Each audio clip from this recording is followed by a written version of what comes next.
সুপ্রিয় দর্শক, আসসালামু আলাইকুম। যে কোনো অনুষ্ঠান বা উৎসবে বা অতিথি আপ্যায়নে মিষ্টি খাবারের সঙ্গে বাঙালির সম্পর্ক কিন্তু যুগ যুগ ধরে।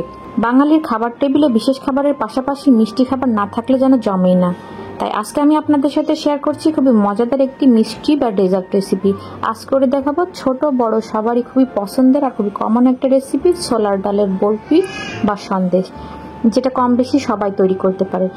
এটা একবার বেশি করে বানিয়ে 7 থেকে 8 দিন কিন্তু সংরক্ষণ করে রেখেও খাওয়া যায়। আমি এখানে 1 কাপ ছোলার ডাল 3 থেকে 4 ঘন্টা আগেই ভিজিয়ে রেখেছিলাম, যেটা এখন ফুলের দ্বিগুণ হয়ে গিয়েছে। আর এটাকে আমি 2 থেকে 3 বার পানি বদলে কিন্তু ধুয়েও নিয়েছি। এখন একটা প্যানে এগুলো দিয়ে দিচ্ছি, আর এই ডালের মধ্যে দিয়ে দিচ্ছি 2 কাপ ঠান্ডা লিকুইড দুধ, দিয়ে দিচ্ছি সামান্য একটু লবণ। এখন গ্যাসের ফ্লেমটাকে অন করে এটাকে আমি সিদ্ধ হতে দিব। এটা সিদ্ধ হতে থাক, এই ফাঁকে আমি এখানে আরো 1 কাপ গরম লিকুইড দুধ রেখেছি। এখান থেকে কিছুটা দুধ আমি একটা বাটিতে নিয়ে নিলাম, আর এই বাটিতে নেওয়া দুধের মধ্যে দিয়ে দিচ্ছি 1/2 চামচ স্যাফরন। আর এটা আমি ব্যবহার করছি ছোলার ডালের বরফিতে একটু কালার আসার জন্য। এটা অপশনাল, চাইলে আপনারা এটা বাদ দিতে পারেন। গরম দুধে স্যাফরনটা মিশিয়ে নিয়ে সাইডে রেখে দিচ্ছি।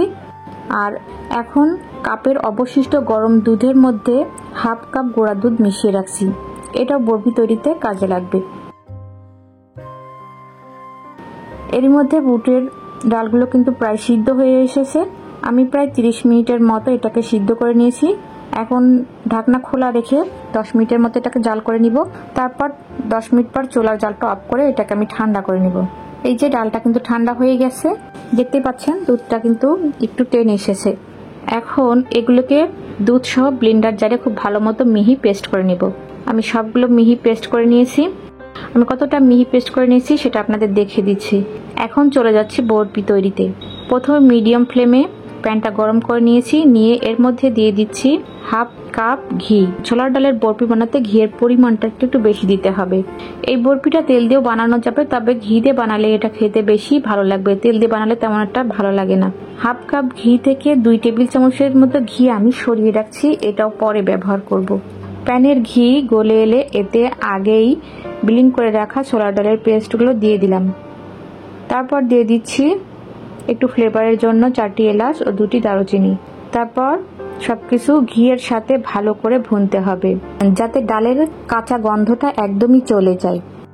বরফির স্বাদটা অনেকটাই ডিপেন্ড করে এই ঘিতে ভাজার উপর। আপনি যত ভালো করে ঘিতে ডালটা ভুনতে পারবেন, আপনার বরফির স্বাদটা ততটাই মজাদার এবং সুন্দর হবে।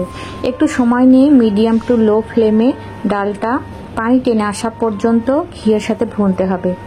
আমি 10 থেকে 15 মিনিট ধরে এটাকে অল্প আঁচে জাল করে ভেজেছি। দেখতেই পাচ্ছেন ছোলার ডালের পেস্টটা কিন্তু অনেকটাই আঠালো হয়ে এসেছে আর প্যানের গা ছাড়া হয়ে আসছে।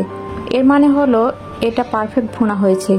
এখন এর মধ্যে যে গুঁড়া দুধটা গুলে রেখেছিলাম সেটা দিয়ে দিচ্ছি, সেই সাথে অ্যাড করছি স্যাফরন ভেজানো দুধটা। দেখতে পাচ্ছেন স্যাফরনটা ভিজে কতটা সুন্দর একটা কালার বের হয়ে এসেছে দুধের।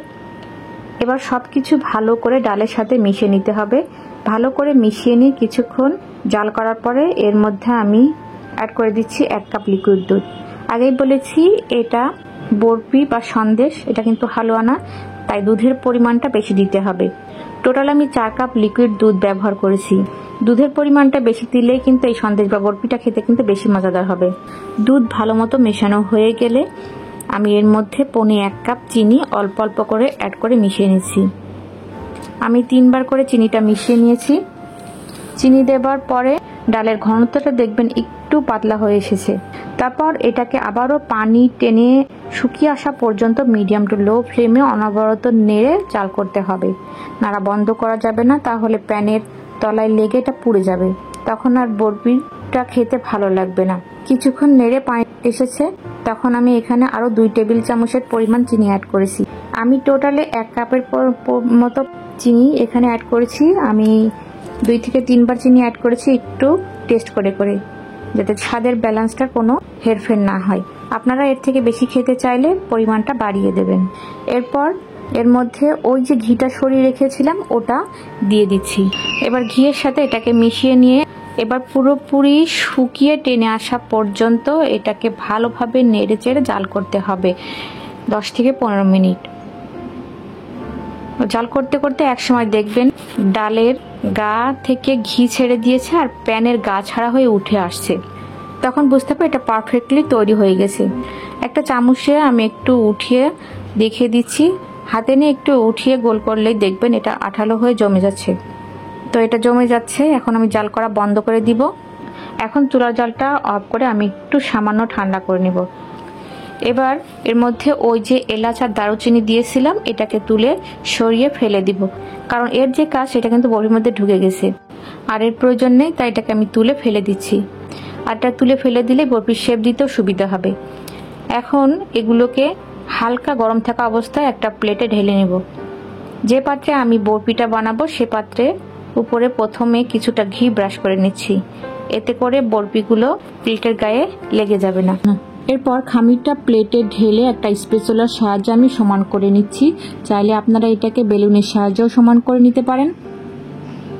আর কতটুকু মোটা রাখবেন সেটা যার যার উপর ডিপেন্ড করবে। এটা কিন্তু এখনো হালকা গরম আছে, তো ভালোভাবে সমান করা হয়ে গেলে এর উপর আমি কিছু এডিবল গোল্ডেন লিপ দিয়ে সাজিয়ে দিচ্ছি, যাতে করে এটা দেখতে একদম দোকানে কিনতে পাওয়া বরফির মতো লাগে। চাইলে আপনারা এর উপর কিছু বাদাম দিয়েও পরিবেশন করতে পারেন, তাতেও দেখতে ভালো লাগবে। এখন এটাকে 2 থেকে 3 ঘন্টা পর্যন্ত আমি ফ্রিজে রেখে ঠান্ডা করে নেব। যখন পুরোপুরি ঠান্ডা হয়ে যাবে তখন আমি আপনাদের বরফি শেপ করে কেটেটা দেখিয়ে দিব। এখন এটা ঠান্ডা হয়ে গেছে, আমি আপনাদের কেটে দেখিয়ে দিচ্ছি। আমি বরফি শেপে সন্দেশটা কেটে দেখাচ্ছি, আপনারা আপনাদের পছন্দের মতো শেপ দিয়ে কেটে নেবেন। দেখতে যেমন সুন্দর, খেতেও মাশাআল্লাহ খুবই মজাদার। যে কোনো অকেশনে আপনি এটা 7 থেকে 8 দিন আগে বানিয়ে কিন্তু স্টোর করে রেখে খেতে পারেন। আর এটা খোলা অবস্থাতেও কিন্তু 2 থেকে 3 দিন এমনিতেই ভালো থাকবে। বিশেষ করে শবে বরাতে কিন্তু এই রেসিপিটা সবাই বাসায় বানিয়ে থাকে, তবে আমি মনে করি এটা যে কোনো অনুষ্ঠানে আপনি যে কোনো সময় অতিথি আপ্যায়নে আগেই বানিয়ে সংরক্ষণ করে রাখতে পারেন। ডাইনিং টেবিলে অন্যান্য খাবারের পাশাপাশি এটা পরিবেশন করলে কেমন সুন্দর লাগবে, সবাই খেয়েও প্রশংসা করবে, আঙুল চেটে পুটেও খাবে। কেটে দেখিয়ে দিচ্ছি, মুখ দিয়ে কিন্তু খুব সহজেই কেটে যাচ্ছে, খুব বেশি শক্তও না আবার খুব বেশি নরমও না, আর খেতে তো মাশাআল্লাহ অসাধারণ। আমার তো খুবই পছন্দের। ভিডিওটা এ পর্যন্তই। রেসিপিটা ভালো লাগলে লাইক কমেন্ট শেয়ার করতে ভুলবেন না। আর আমার চ্যানেলের রেসিপিগুলো ভালো লাগলে প্লিজ চ্যানেলটা সাবস্ক্রাইব করে পাঠিয়ে দেন। সবাই ভালো থাকবেন। আজকের মতো আল্লাহ হাফেজ।